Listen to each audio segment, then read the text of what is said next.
Meus irmãos, mais uma vez, graça e paz do Senhor. Amém. É uma alegria, motivo de grande gratidão de nossa parte, minha e de minha família, estar com vocês agora no fim deste dia. Já foi uma alegria poder estar aqui pela manhã e voltar agora no fim deste dia para adorar ao Senhor juntos, celebrando a Ele pelos 126 anos que vocês completam. Eu quero dizer que fiquei de forma muito agradecida, mas também surpreso quando recebi o convite do pastor Thomas para estar com vocês, transmitindo a palavra de Deus. Agradeço à igreja, ao conselho pelo convite. Eu trago para vocês um abraço muito carinhoso, as felicitações de nossa igreja, Igreja Congregacional do Bairro da Macaxeira, no Recife. A nossa oração, não só a minha, como de todo o conselho da igreja, é que as ricas bênçãos do Senhor continuem sendo derramadas e renovadas sobre a vida de vocês. Aqueles que puderem, eu gostaria de pedir para ficarem de pé e abrirem comigo em Tito, capítulo 2. Nós vamos ler do versículo 11 ao 15. Nós vamos fazer algumas referências aos versículos anteriores, mas nossa exposição nesta noite será baseada nos versículos 11 ao 15.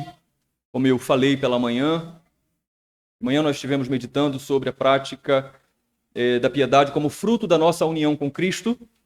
E agora à noite, a nossa reflexão será a prática da piedade como consequência, como fruto da recepção da palavra de Deus. E ao fim, vamos fazer algumas associações dessas duas práticas e dos respectivos frutos. Nossa união com Cristo e a recepção de sua vontade revelada, sua palavra.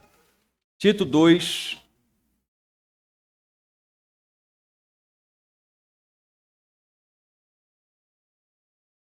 a partir do versículo 11, a palavra de Deus assim nos diz: Porque a graça de Deus se manifestou, trazendo salvação a todos. Ela nos educa para que, renegadas a impiedade e as paixões mundanas, vivamos neste mundo de forma sensata, justa e piedosa, aguardando a bendita esperança e a manifestação da glória do nosso grande Deus e Salvador Jesus Cristo. Ele deu a si mesmo por nós, a fim de nos remir de toda a iniquidade e purificar para si mesmo um povo exclusivamente seu, dedicado à prática de boas obras. Ensine estas coisas, também exorte e repreenda com toda a autoridade, que ninguém despreze você. Eu quero pedir novamente que você feche seus olhos para que possamos orar ao Senhor. Deus bendito, que grande bênção estarmos em tua casa no fim deste dia, para bendizer o teu santo nome. A tua palavra está aberta diante de nós e nós reconhecemos desde já, de pronto, que nós temos inúmeras limitações físicas, emocionais, espirituais, de modo que, se não for a tua graça, se não for a ação do teu Espírito em nossas vidas, não poderemos compreender aquilo que o Senhor tem a nos ensinar. Nós não estamos aqui para ter apenas o conhecimento teórico de tua palavra, mas estamos aqui para ter a ministração do teu Espírito, trazendo ela de encontro ao nosso coração, de modo que ela faça a diferença e mude o nosso viver. Aperfeiçoe o nosso caráter, à semelhança do nosso Senhor Jesus Cristo. Por isso, ó Deus, usa-me com graça, concede-me aquilo que preciso e também concede à tua igreja atenção, mente e coração cativos à tua voz. É o que te suplico em nome de Jesus. Amém. Podem sentar, queridos.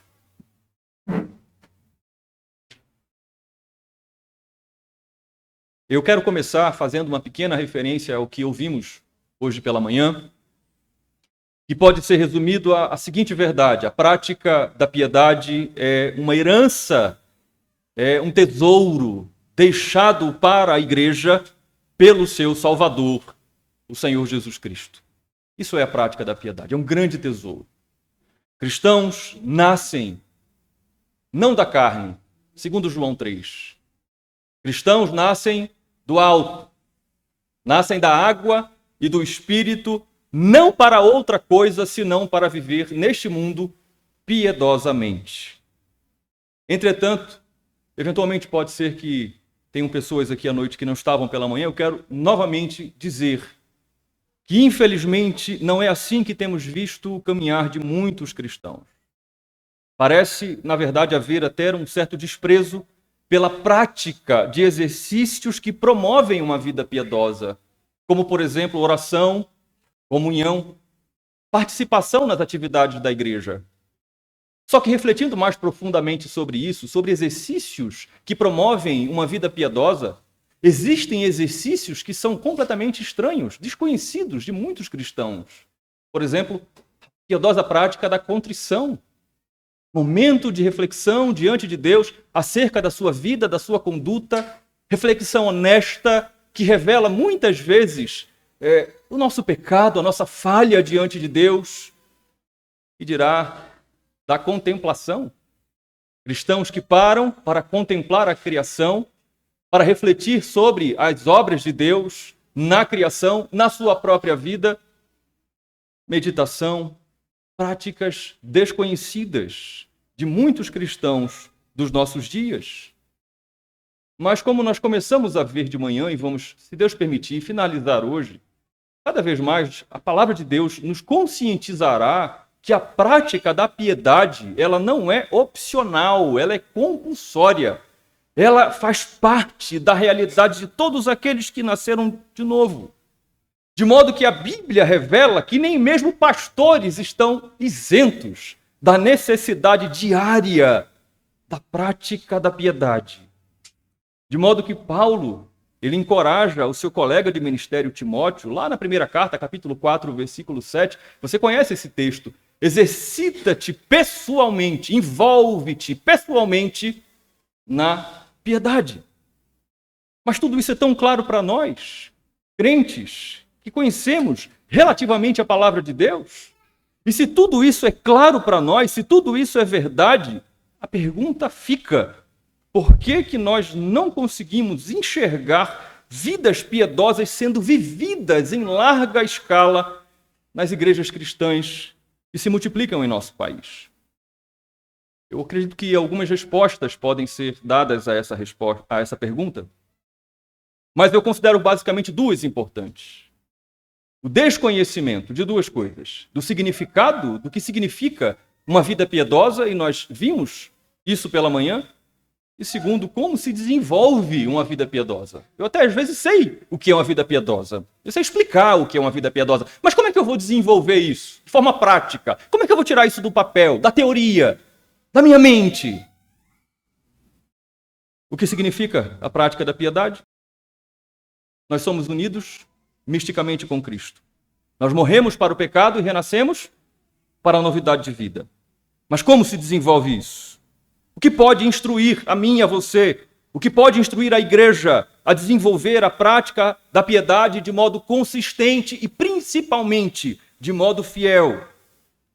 A resposta é esta e não muda. O que instrui a igreja, o que orienta a igreja como viver uma prática piedosa, consistente e fiel, é a revelação da vontade daquele que comissionou a igreja para viver de forma piedosa. A vontade revelada de Deus, a sua palavra. Nós estamos meditando nessa noite, nessa carta, escrita pelo apóstolo Paulo ao seu colega de ministério, o jovem pastor Tito. Essa carta é uma das cartas pastorais e ela foi escrita entre as duas cartas a um outro pastor, cartas de Paulo a Timóteo. Ela foi escrita entre 1ª e 2ª a Timóteo.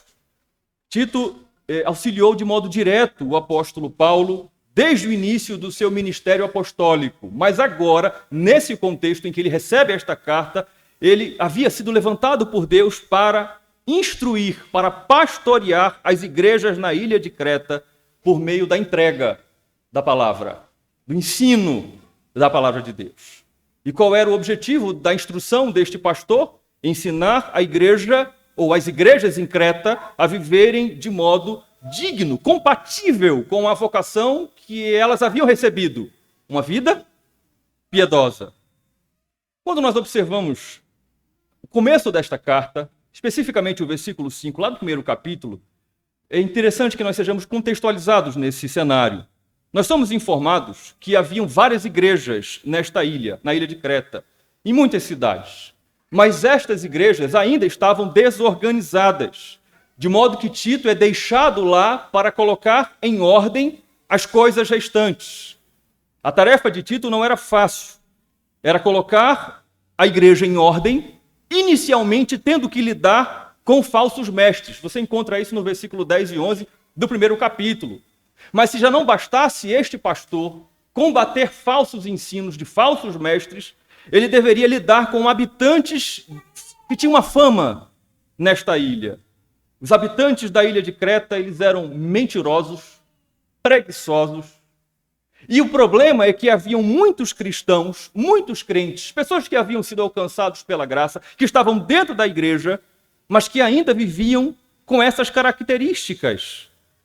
De modo que agora esse pastor tem o dever de combater os falsos mestres e ensinar a igreja a viver de modo piedoso, a não viver mais da maneira como viviam anteriormente. Isso é exposto, então, aqui no capítulo 2, no versículo 1 ao 10. Homens idosos, mulheres idosas, jovens, servos. Até o próprio Tito é exortado no versículo 7, aqui no capítulo 2. Todos deveriam viver de modo piedoso. Deveriam viver a novidade de vida que foram vocacionados em Cristo Jesus. Mas de onde viria esta orientação? De onde viria este ensino para todas essas diferentes classes de crentes? Paulo vai encorajar este pastor, chamado Tito, no primeiro versículo do capítulo 2. Mas você ensine o que está de acordo com a sã doutrina. E qual era o propósito disso? Está resumido naquilo que é falado em relação aos servos, lá no versículo 10. A fim de que manifestem a beleza da doutrina de Deus, nosso Senhor. Ensine o que está de acordo com a sã doutrina, para que eles possam exercer, viver a sã doutrina, e então eles expressem na vida deles, manifestem a beleza da doutrina de Deus, nosso Salvador. Para que as igrejas fossem educadas na prática da piedade, era necessária a instrução da sã doutrina. Sem a instrução da sã doutrina, não era possível se viver de modo eficaz, consistente e fiel a vida piedosa. No entanto, receber a doutrina era fundamental. Mas não era só isso. Havia uma outra face importantíssima desta mesma moeda. Esta sadia instrução que era entregue à igreja, ela deveria ser recebida com diligência, com fervor, com atenção. Ela deveria não só ser recebida, ela deveria ser crida, acreditada, deveria ser entesourada no coração da igreja. E qual seria a consequência inevitável e natural?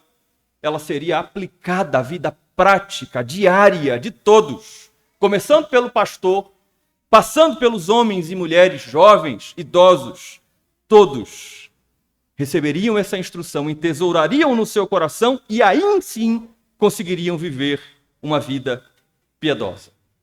Assim, o versículo 15 aponta, eu quero começar a nossa reflexão não no versículo 11, mas antes no versículo 15, para duas responsabilidades que existem quando o assunto é a entrega da palavra de Deus, da doutrina, da sã doutrina. A primeira responsabilidade é daquele que instrui, é daquele que ensina, é daquele que entrega a instrução, a doutrina. Neste caso, especificamente aqui em Tito 2, a responsabilidade do pastor. Ensinar, instruir, pregar.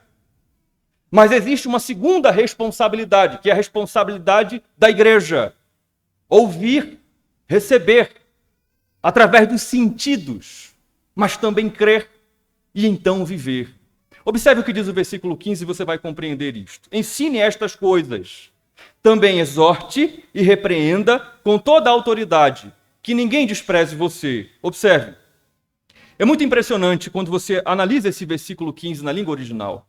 A veemência, a forma imperativa do verbo aqui. Na verdade, essa advertência ela acontece duas vezes nessa sessão. Ela acontece lá no versículo 1 do capítulo 2, ensine o que está de acordo com a sã doutrina, e ela é repetida no final do capítulo, no último versículo do capítulo, ambas de modo imperativo. É grande responsabilidade do pastor, daquele que instrui, daquele que ensina, do pai, da mãe em sua casa, do educador. O ensino do padrão da prática da piedade, o qual é responsabilidade de todos aqueles que instruem, que ensinam a sã doutrina, para diversas classes de pessoas, não seria aceita de forma fácil por parte dos cristãos, nem na Ilha de Creta, nem na primeira igreja congregacional aqui de Caruaru, e nem em nenhuma igreja, nenhum grupo de crentes ao longo da história. Por quê, pastor? Porque a sã doutrina ela é contracultural. Ela é um ensino que vai de encontro à cultura do mundo caído que cerca a igreja. Mas você não precisa ir muito longe, porque ela é contracultural à cultura que há no nosso coração ainda manchado pelo pecado. De modo que essa sã doutrina, ela não seria recebida de modo fácil. Não seria uma tarefa fácil. Não é uma tarefa fácil para aqueles que instruem, para aqueles que ensinam, para aqueles que pregam. No entanto, Paulo, de modo enfático, lembra a este colega de ministério. É um padrão que deve ser ensinado. E este padrão de piedade, ele não é fruto da minha mente, Tito. Ele não é fruto da sua mente. Este padrão da piedade é fruto do próprio Evangelho. Este padrão da piedade é proveniente não de outra fonte, senão da salvação que há em Cristo Jesus. É o versículo 11. Porque a graça de Deus se manifestou trazendo salvação a todos. Esse é o versículo 11. Após o versículo 12, 13 e 14, no versículo 15, ensine essas coisas. Pregue, abra a boca e ensine. Paulo, de modo vigoroso, diz, ensina estas coisas. Use palavras, esse é o significado do verbo. Use palavras para expressar para as pessoas aquilo que está em sua mente, aquilo que está em seu coração, a sua mentalidade que é formada pela Escritura. Ensine isso para as pessoas, para a igreja. É seu dever, é sua responsabilidade. E então falamos sobre a responsabilidade do pastor. Pastores fiéis que querem enxergar em suas igrejas vida piedosa devem pregar de modo fiel a Sagrada Escritura. Não devem deixar de pregar a palavra de Deus. Devem, em primeiro lugar, cuidar da sua mente, do seu coração, e jamais, em hipótese alguma, sob nenhuma circunstância ou pretexto, negar nenhum dos aspectos do Evangelho. Ele tem que ensinar tudo o que está de acordo com a sã doutrina. Essa é a responsabilidade do pastor. Ensinar integralmente a palavra de Deus, sem omissões. Ainda que isso vá de encontro à cultura que há no coração de muitos crentes, que a semelhança dos crentes na ilha de Creta ainda queriam viver como viviam anteriormente. Mas, além de serem de fato ortodoxos, terem em sua boca a sã doutrina, a doutrina correta, reta, pastores têm que tomar muito cuidado para não deixar com que o seu ensino ele seja nada mais do que ortodoxo. É um ensino muito correto. Esse pastor não fala heresia. Não há correções em sua fala, mas não passa disso. Pastores também, se por um lado devem cuidar de sua mente, do seu coração, para que possam instruir a igreja de acordo com a sã doutrina, pastores também devem fugir do mero formalismo doutrinário. Pastores devem sim ter boa doutrina, a doutrina correta, a sã doutrina, mas não apenas isso.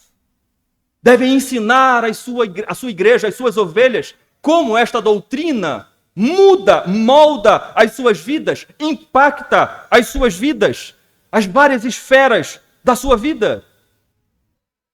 Neste trabalho árduo, o pastor deve ensinar de modo prático, piedoso a igreja, a exortando. Esse verbo exortar, ele tem duas aplicações nesse texto. A primeira é chamar a igreja para perto, é convocar. É assim que o pastor ensina. É chamar o seu povo, o seu rebanho, que pertence a Cristo, que foi comprado pelo sangue do Cordeiro de Deus, para perto de si, para ensinar.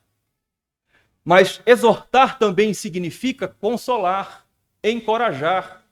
Pastores devem ter consciência, instrutores, pais, mães, devem ter consciência de que o ensino da sã doutrina ele será contracultural à cultura que há no coração dos seus filhos, dos seus jovens, das suas ovelhas.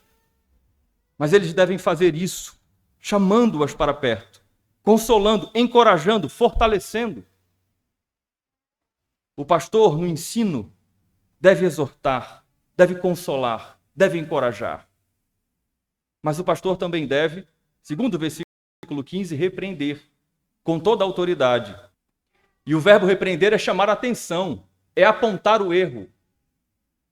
É interessante que muitos crentes querem ter vida piedosa. Se eu perguntar, fizer uma pequena enquete rápida, quantos aqui desejam ter uma vida piedosa? Levante suas mãos, certamente será uma aclamação. Mas, às vezes, o mesmo cristão que levanta a mão para uma pergunta dessa estranha quando o pastor o repreende. Repreende aquele que está recebendo a sã doutrina com fins de gerar vida piedosa, mas se rebela contra aquilo. Não, eu não aceito esse ensino. Nem aceito verbalmente, ou às vezes não aceito com a postura do meu coração. Eu até escuto, mas eu não coloco em prática. Então, amorosamente, o instrutor repreende com toda a autoridade, mostra a culpa, o erro, para aqueles que não querem ser instruídos, para aqueles que não querem ouvir, para aqueles que não querem aprender a prática da piedade. Deixa-me dizer a você, meu irmão, minha irmã, que se em algum momento da sua vida o seu pastor, ele exortar você, ele apontar para você o seu pecado, o seu erro, à luz das Escrituras, dê graças a Deus por isso. Diga, Senhor, muito obrigado porque o Senhor, nosso Deus, não está desistindo de mim. O Senhor, de fato, tem para mim o desejo que eu viva uma vida piedosa. E o Senhor está usando o meu pastor para me repreender com toda a autoridade, para que eu possa, então, caminhar em direção a esta prática piedosa. Pastores devem repreender, devem exortar, devem ensinar todo o conselho de Deus. Essa é a responsabilidade do pastor. Mas em contrapartida, aqui o versículo 15 nos mostra que a igreja, aqueles que recebem a palavra, também têm uma responsabilidade, não devem desprezar. Aqui no contexto imediato, que ninguém despreze você, pastor Tito. A gente vai observar que isso é um pouco mais amplo do que a pessoa, a figura, o homem Tito. Por ora, a igreja não deve desprezar o ensino da sã doutrina. A igreja tem 3 responsabilidades quando o assunto é receber o ensino da verdade, a sã doutrina. Primeiro, a igreja precisa ouvir. A igreja precisa colocar os seus sentidos para receber o evangelho entregue à igreja. A igreja precisa estar disposta a se apropriar da recepção da palavra de Deus, da instrução da palavra de Deus, que, por sinal, é meio de graça. Vocês aqui não estão apenas ouvindo o pastor falar. Se vocês estão, assim como acontece nos sacramentos, com o coração cheio de fé, convictos das fraquezas de vocês, cônscios da necessidade que vocês têm de serem fortalecidos no Senhor, se vocês estão aqui com fé, em humildade, na presença de Deus, Deus está derramando graça sobre vocês. Deus está fortalecendo vocês. Talvez seja por isso que você esteja aqui, como eu ouvi do pastor hoje, há 70 anos. Talvez seja por isso que você passe por grandes dificuldades na sua vida, mas você esteja, pela graça de Deus, fiel a Ele até o dia de hoje. É meio de graça. Por isso a igreja deve ouvir. A igreja deve se esforçar. Os crentes devem se esforçar. Não devem negligenciar nenhuma oportunidade que lhes é dada de receber a palavra de Deus. Observe o cenário evangélico em nosso país. Observe a fragilidade. Observe a escassez de vida piedosa prática, verdadeira, fiel. E observe a proporção que há no desprezo em receber a palavra de Deus. As pessoas não querem ir para a igreja para ouvir a sã doutrina, muito menos se ela confrontar o seu coração pecaminoso. Elas querem para se entreter. Como consequência, não há vida piedosa gerada sem a sã doutrina, sem a recepção da sã doutrina. Pastor Leandro, mas esse não é o nosso problema. Afinal de contas, nós estamos aqui há 126 anos. É sinal de que nós temos vindo aqui, domingo após domingo, semana após semana, para ouvir a palavra de Deus, para ouvir a sã doutrina. Mas não para por aí, não é só ouvir. A segunda responsabilidade da igreja, do crente, é crer. Não é só receber. Não é só colocar todo o seu esforço para receber, mas é também crer. Eu digo a você aquilo que você já sabe. De nada adianta você receber semana após semana pregações piedosas, pregações ricas da sã doutrina dos seus pastores, mas vocês não crerem nas verdades eternas da Escritura de todo o coração de vocês. Não. Você precisa crer. Você precisa atentar para o que Thomas Boston falou. Essa voz está sendo ouvida aqui, mas ela está saindo do céu. É a voz de Deus. Você precisa olhar para toda a Escritura, para toda a doutrina, a sã doutrina que te é entregue, mesmo que ela confronte o teu coração, com fé. Para que então você possa ir para a terceira responsabilidade daqueles que recebem a doutrina. Praticar. Você lembra do que Tiago diz no capítulo 1, versículo 22? Ele diz, sejam praticantes da palavra e não somente ouvintes, enganando a vocês mesmos. Aqueles que ouvem, que recebem instrução, pregação, sadia, mas não entesouram esta pregação em seu coração. Consequentemente, não praticam, estão vivendo uma vida de engano. E talvez seja por isso, talvez, que alguns cristãos não conseguem ter vida piedosa consistente, fiel, porque acham que basta vir à igreja e ouvir aquilo que o pastor está dizendo, mas que não tem mais nenhuma responsabilidade, já cumpriu a sua tarefa, vim para a igreja e ouvir o sermão. Não. Ter fé, para que então, com um coração cheio de fé, possa colocar em prática. O ensino que os crentes recebem vem por meio da palavra. A educação, a instrução evangélica não pode ser desprezada. Ela deve ser buscada, ouvida, crida, professada e praticada. De modo que é possível uma igreja ser profundamente abençoada por meio das pregações. Muito abençoada, por sólidas pregações. Mas se um cristão não se aplicar em praticar tudo aquilo que aprende, não terá proveito algum. Nenhum proveito. Pelo contrário, se um cristão ouve a sã doutrina e não a pratica, não crê e não a pratica, está em falta com a sua responsabilidade. Qual é, pastor? A prática da piedade. Mas ainda nesse versículo 15, aí eu volto para o fim dele. Existe um ensino importante. Observe, que ninguém despreze você. Se nós pudéssemos fazer aqui uma tradução livre desta passagem, deste versículo, deste fim deste versículo, seria mais ou menos assim: não deixe qualquer um olhar para baixo sobre você, de cima para baixo. Deixa eu perguntar a você que vem à igreja domingo após domingo ouvir a pregação do pastor. De onde vem a autoridade do pastor no trabalho do ensino, da instrução, da pregação? A autoridade vem dele? Não, nós sabemos que não. A autoridade não vem do pastor, a autoridade vem da Escritura. Você conhece 2 Timóteo capítulo 3, versículo 16, a Escritura é inspirada por Deus, ela é útil para o ensino, para a repreensão, para a correção e para a educação, para a instrução na justiça. Logo, o ministro do Evangelho, que foi chamado, vocacionado por Deus para isso, que de fato tem a unção de Deus sobre a sua vida, não pode ser desprezado. Mas além do ministro, a instrução, o ensino, a autoridade que está sobre ele, que emana da palavra de Deus, não pode ser olhado de cima para baixo. Ninguém tem o direito, o poder de se colocar acima das verdades da palavra de Deus.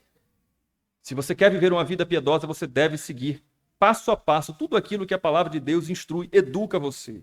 Ninguém pode desprezar nem a Escritura, nem os seus fiéis ministros. Essa é a responsabilidade da igreja. Toda a igreja. Tanto dos pastores como de cada membro. Aprender, ouvir e praticar aquilo que é ensinado na sã doutrina. Ensina estas coisas, diz o versículo 15, que está de acordo com a sã doutrina. É o que está no versículo 1. Ensine estas coisas. Mas qual é o conteúdo deste ensino? Que coisas são essas que devem ser ensinadas? Qual é o conteúdo do ensino? Aí o versículo 11, voltamos para ele, nos revela. É o evangelho da graça de Deus. E você vai ver qual é a conexão que há nisso com a vida piedosa, com a prática da piedade. Porque observe, Nos versículos 2 ao 10, aqui do capítulo 2 de Tito, são trazidas orientações práticas e diretas para o comportamento de diversas classes de pessoas nas igrejas lá em Creta.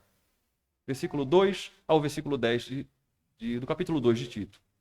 Mas aqui no versículo 11 ao 14, são trazidas a instrução do porquê do comportamento dos cristãos e da igreja deve ser como é. O evangelho da graça de Deus. Explicando em outras palavras, o que o evangelho produz? Evangélicos. E quem são os evangélicos? São aqueles que ouvem o evangelho, são aqueles que creem no evangelho e são aqueles que vivem segundo os padrões deste evangelho. Vivem vidas piedosas. O que produz a sã doutrina? A sã doutrina produz uma fé saudável e produz uma conduta saudável, um viver, um caminhar saudável. De modo que esta é a associação que você deve fazer sempre quando você lembrar: eu quero viver uma vida piedosa. Eu não tenho como viver uma vida piedosa dissociado da sã doutrina, do evangelho. E o que é o evangelho? O evangelho da salvação. O evangelho que foi oferecido a todos os homens, segundo o versículo 11.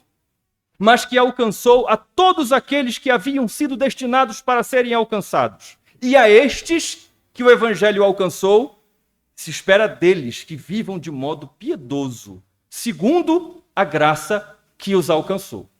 Porque foi exatamente para isto que o evangelho da graça alcançou o povo eleito de Deus. Versículo 14, observe. Ele deu a si mesmo por nós, a fim de nos remir de toda a iniquidade e purificar para si mesmo um povo exclusivamente seu, dedicado à prática de boas obras. O versículo 14 amplia aquilo que foi dito no versículo 11. O Senhor Jesus Cristo, ele se entregou para, de modo direto, nos tornar livres de todo tipo de ilegalidade e nos consagrar exclusivamente a Ele, para ser um povo santo, para fazermos o que é bom e o que é aprovado por Ele, para vivermos uma vida piedosa diante dEle. É por isso que igrejas que querem viver uma vida piedosa devem escolher o seu ministro, e eu faço aqui uma pausa para parabenizar vocês pela reeleição do vosso pastor. Devem escolher ministros que preguem com ousadia, com coragem, com fidelidade a sã doutrina, porque sem ela não haverá vida piedosa no meio da igreja.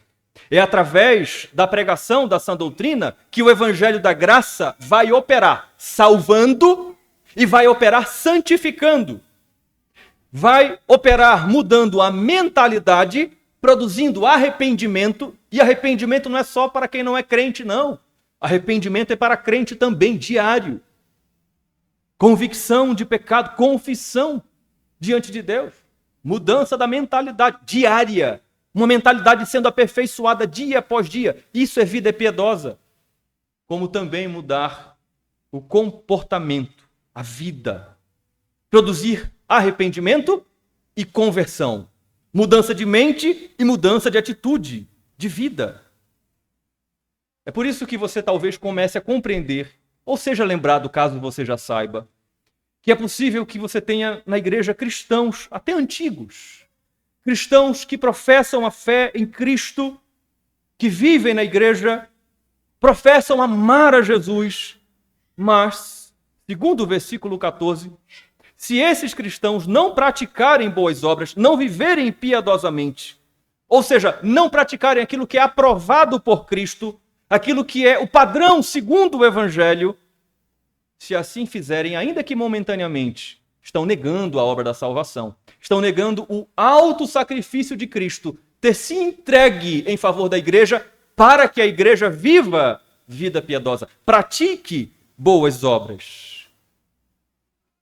Mas o efeito do Evangelho, o efeito da recepção do Evangelho, da ação do Evangelho no coração da igreja, é a vida piedosa. Versículo 12. Ela, quem é ela, pastor? A graça. A graça que foi dita no versículo 11. Ela nos educa para que Renegadas a impiedade e as paixões mundanas, vivamos neste mundo de forma sensata, justa e piedosa. Parece uma repetição de termos, mas não é. A recepção do Evangelho da Graça educa. E o termo grego é exatamente o que você está observando. A ideia de um pai, um tutor, que educa alguém que está debaixo da sua responsabilidade. O versículo 12 está dizendo que a graça, ela instrui, ela treina, ela educa, ela corrige a todo crente. Corrige a quê? A viver de 3 formas. Ela instrui, conduz a igreja, ao crente, viver de 3 formas. De forma sensata, e a palavra significa com a mente sóbria. A sã doutrina, ela educa a mente do crente. Ela equilibra interiormente o crente quanto àquilo que ele pensa. Os pensamentos do crente, pela graça aplicada na salvação e renovada pelos meios de graça, oração, palavra, comunhão, recepção do evangelho, meditação, ela educa a mentalidade do crente. Você quer ter uma mente mais santa, mais pura, menos poluída? Você precisa da instrução, da recepção da palavra de Deus. Você precisa ouvir a palavra de Deus, o evangelho da graça, de Gênesis a Apocalipse, que vai instruir você, educar a sua mentalidade, trazer um equilíbrio no que diz respeito às coisas do reino de Deus. É o que Paulo diz no capítulo 3 de Colossenses. Pensem nas coisas que são lá do alto. Mas não educa apenas a mentalidade. Não ensina a igreja a viver apenas de forma sensata, quanto à sua mente, mas a viver também de modo justo. E a palavra é de acordo com aquilo que é reto, que é legal, que é lícito. É a conduta exterior. A graça, o evangelho da graça de Deus, que é renovado sobre mim e sobre a sua vida na igreja, educa a nossa conduta. Aquilo que nós fazemos, quais são as nossas prioridades. Pastor, já que nós estamos conversando sobre isso, deixe-me lhe dizer que eu tenho muita dificuldade em aplicar-me aos exercícios espirituais. Deixa eu dizer a você que você precisa mais ainda dos exercícios espirituais. Os exercícios espirituais vão... se você treina em academia, você vai entender o que estou dizendo. Quanto mais você treinar espiritualmente, mais forte, menos doloroso serão as articulações da sua vida espiritual, do seu corpo espiritual. Você precisa receber o evangelho da graça de Deus, a ministração da palavra de Deus. Isso vai educar você não só com relação àquilo que está em sua mente, mas também aquilo que você faz, as suas prioridades, as inclinações do seu viver. E por fim, o evangelho da graça de Deus, que é derramado copiosamente sobre a igreja pela pregação do evangelho, produz vida piedosa. Produz vida piedosa na igreja. A palavra piedade, ela tem um significado muito amplo, é como graça, muito amplo. Ela está ligada ao senso do sagrado. Para você ter uma ideia, em Provérbios capítulo 1, versículo 7, um dos versículos mais conhecidos do Antigo Testamento, é dito que o temor do Senhor é o princípio da sabedoria. A palavra hebraica, quando ela é traduzida para a Septuaginta, a versão grega do Antigo Testamento, é traduzida pela mesma palavra que nós temos aqui para piedade. Então, piedade é temor a Deus. Não é medo. Não é um medo que afasta de Deus. A piedade é o temor que nos ensina como nós devemos chegar diante de Deus, que nos educa, que nos lembra quem Deus é e quem nós somos. A piedade é o senso do sagrado. A pregação da palavra, a instrução, o derramar da palavra sobre a igreja, ensina a igreja a ser piedosa, a viver de modo solene diante de Deus. É interessante, nós estamos aqui reunidos em culto solene. Mas o crente está vivendo solenemente diante do Deus Santo todos os dias, em todos os momentos da sua vida. Isso é vida piedosa, segundo a palavra de Deus. A palavra de Deus instrui os crentes na prática da piedade. E a prática da piedade é essa: temer a Deus naquilo que nós pensamos e naquilo que nós fazemos. Essa é a melhor definição para a vida piedosa ou prática da piedade. Temer a Deus em tudo aquilo que nós fazemos e em tudo aquilo que nós pensamos. Para que vivam assim. para que a igreja caminhe neste mundo todos os dias da sua existência desta maneira, enquanto aguardam, cheios de esperança, a consumação de uma promessa final, que é a que está no versículo 13.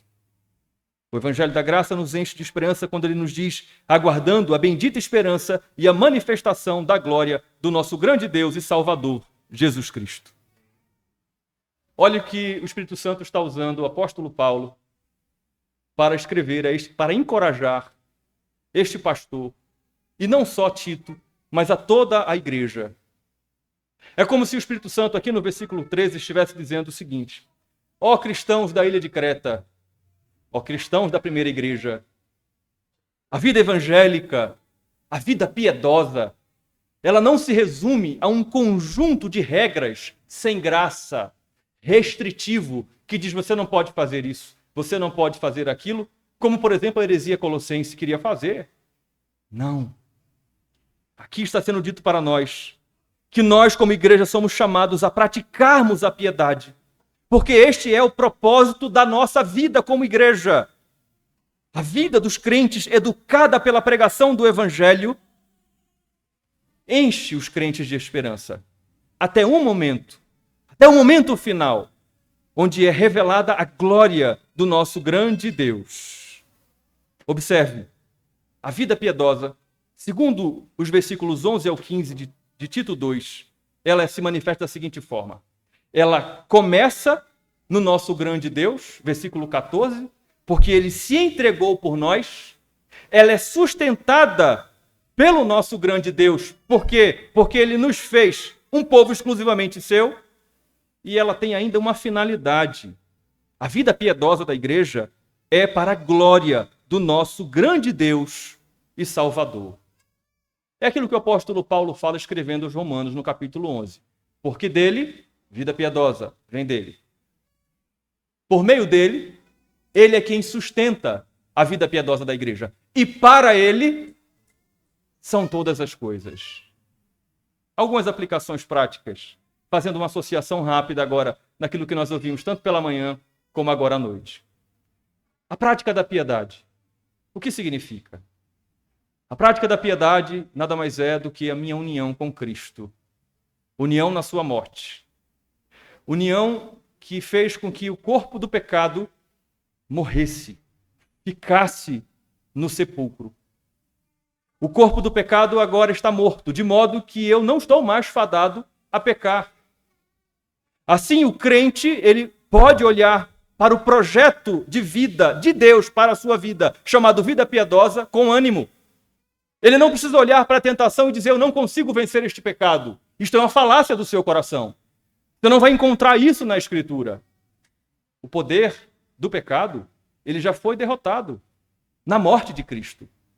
E o poder da morte já foi vencido pela ressurreição de Cristo.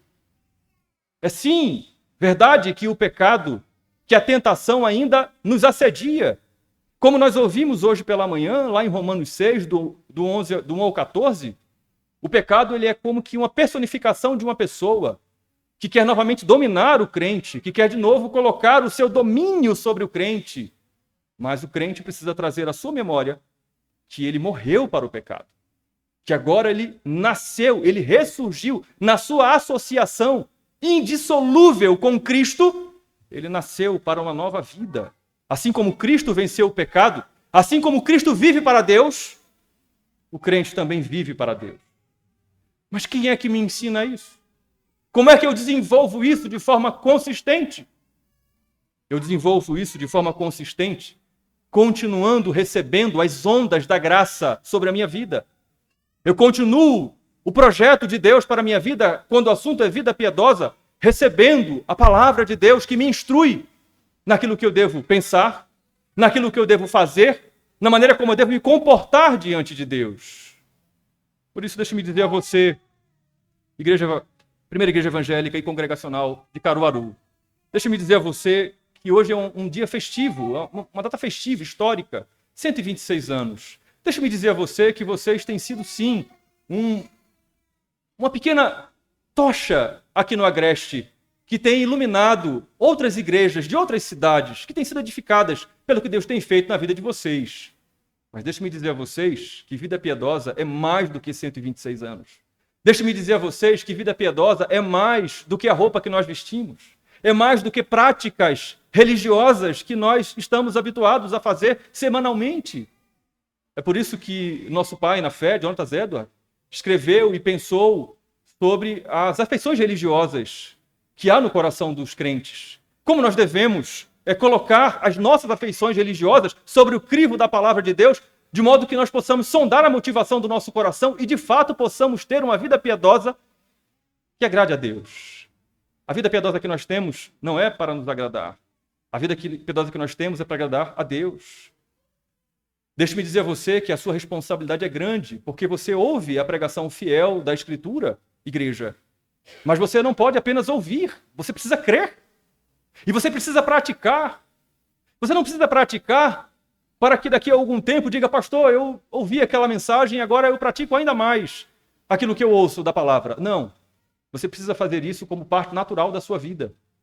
Deixa-me dizer a você, mulher, que quando Susana Wesley educou seus 2 filhos, John e Charles, de modo piedoso, e eles foram instrumentos de Deus na evangelização e foram exemplos de vida piedosa, ela não fez isso para que ela fosse lembrada neste sermão. Deixa-me dizer a você, homens, que quando os maridos, os chefes da família, após o jantar, vindos do culto, sentavam com suas famílias ao redor da lareira para repassar os pontos do sermão e voltar a ouvir aquilo que Deus havia falado naquela noite, eles não estavam fazendo isso para que eles fossem citados nessa mensagem. Deixe-me dizer a você que os exemplos a qual me referi hoje pela manhã, que estão na Escritura, deixe-me dizer que o nosso próprio Salvador, igreja, que é o maior, incomparável referencial de vida piedosa, essas pessoas, os heróis da fé elencados em Hebreus 11, não viveram para serem lembrados como pessoas piedosas. Não. Era a vida deles.